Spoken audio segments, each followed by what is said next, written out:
In today's daily challenge, we have to accept two integers m and n as the input, and then we have to form two lists which contains the values from 1 to m and 1 to n respectively.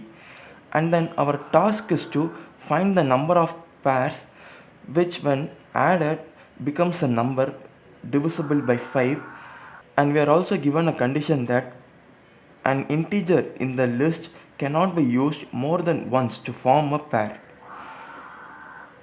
So this is the sample input 1, where the value of m is 7 and n is 5, and our expected output is 5, that is the count of pairs is 5. For the sample input 1, we are also given the pair values which can be formed. So here we can see that the pairs are 1 and 4, and according to the question 1 plus 4 is equal to 5, it forms a number that is divisible by 5. Similarly 3 and 2 is also 5, 4 and y is also 5, and 5 and 5 is 10, again which is a number divisible by 5. Let us see how all these pairs are obtained. So first, as per the question, we are forming the list from the values 1 to m. So the value of m is 7 and n is 5. So the first list is containing the values from 1 to 7, and the second list contains the values from 1 to 5. So to form all possible pairs, we have to take a value from the first list and compare it with all the values present in another list. So first here, when 1 is taken and it is compared with all the elements present in the second list. So 1 plus 1 is 2, it is not divisible by 5, and 1 plus 2 is 3, which is not divisible by 5, and 3 plus 1 is 4, again it is not divisible by 5, but 4 plus 1 is equal to 5, so it forms a number that is divisible by 5. So our first pair is 1 comma 4, so what we calculated is also 1 comma 4.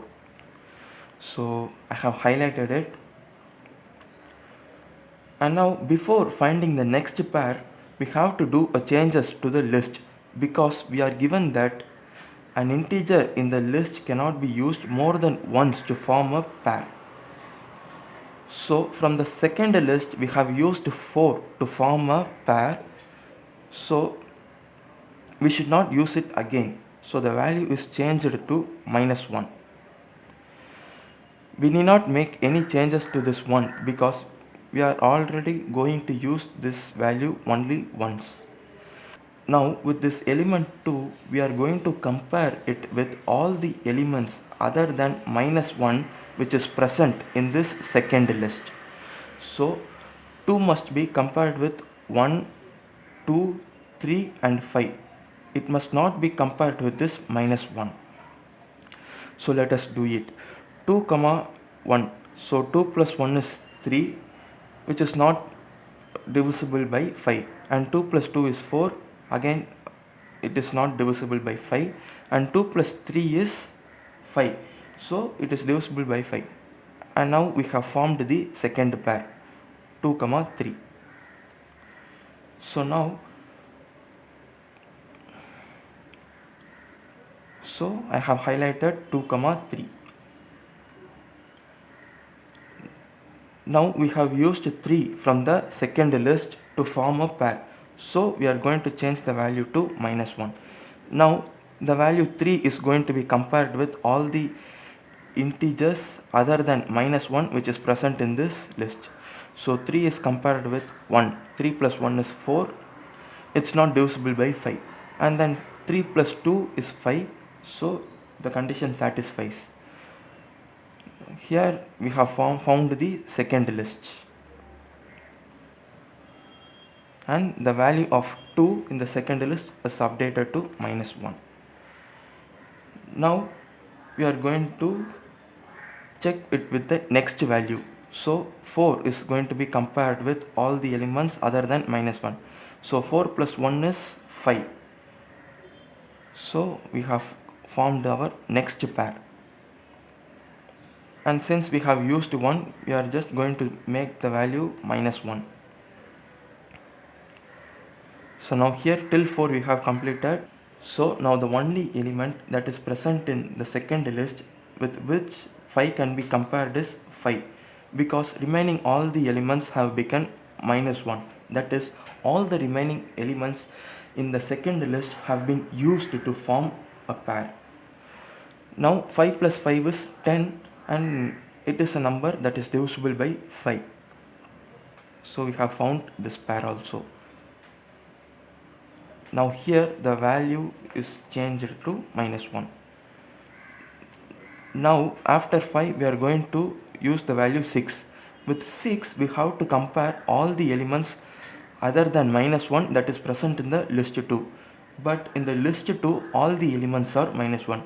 So we can't make any comparisons and we can't form a pair. Similarly, the same case for 7. There are no integers present in the list 2 to compare it with. So there are 5 pairs present, and our output format is just the count of pairs. We need not print the pairs. So this is the program which I have written in C language. So initially I have declared some variables and got the input of m and n, and then I have declared an array of size n, and then using this for loop I am storing all the values from 1 to n in the array ARR. So the actual logic for counting the pairs start from this particular for loop, and here we can see that I am not creating any array for the elements present from 1 to m, because here we have seen that we are not going to make any changes. So we are not going to store it in an array. We are just going to loop through the values from 1 till m.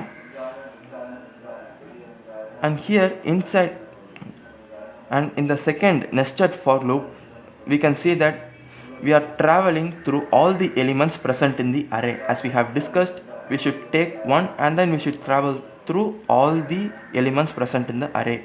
So this particular for loop does that job, and using a if condition we are checking that whenever the value of I is added with any of the array value and forms a number that is divisible by 5, we are going to count it and make the value of the array to -1, because in next comparisons we should avoid choosing that number.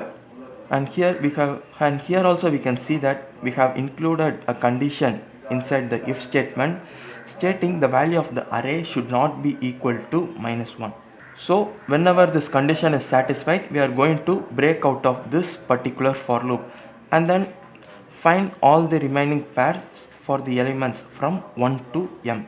And finally we are just going to print this value of c, which we are counting here. So this is the simple logic. So let us test whether this works. So I am giving the input 7, 5, and as we saw, there can be 5 pairs formed. So, and as we already see, 5 pairs can be formed and our output is also 5. So the second sample input output is 16, 18. So the expected output is 15. So let us see what we are getting. And here we are also getting 15. So this is the logic behind today's daily challenge. Thank you for watching.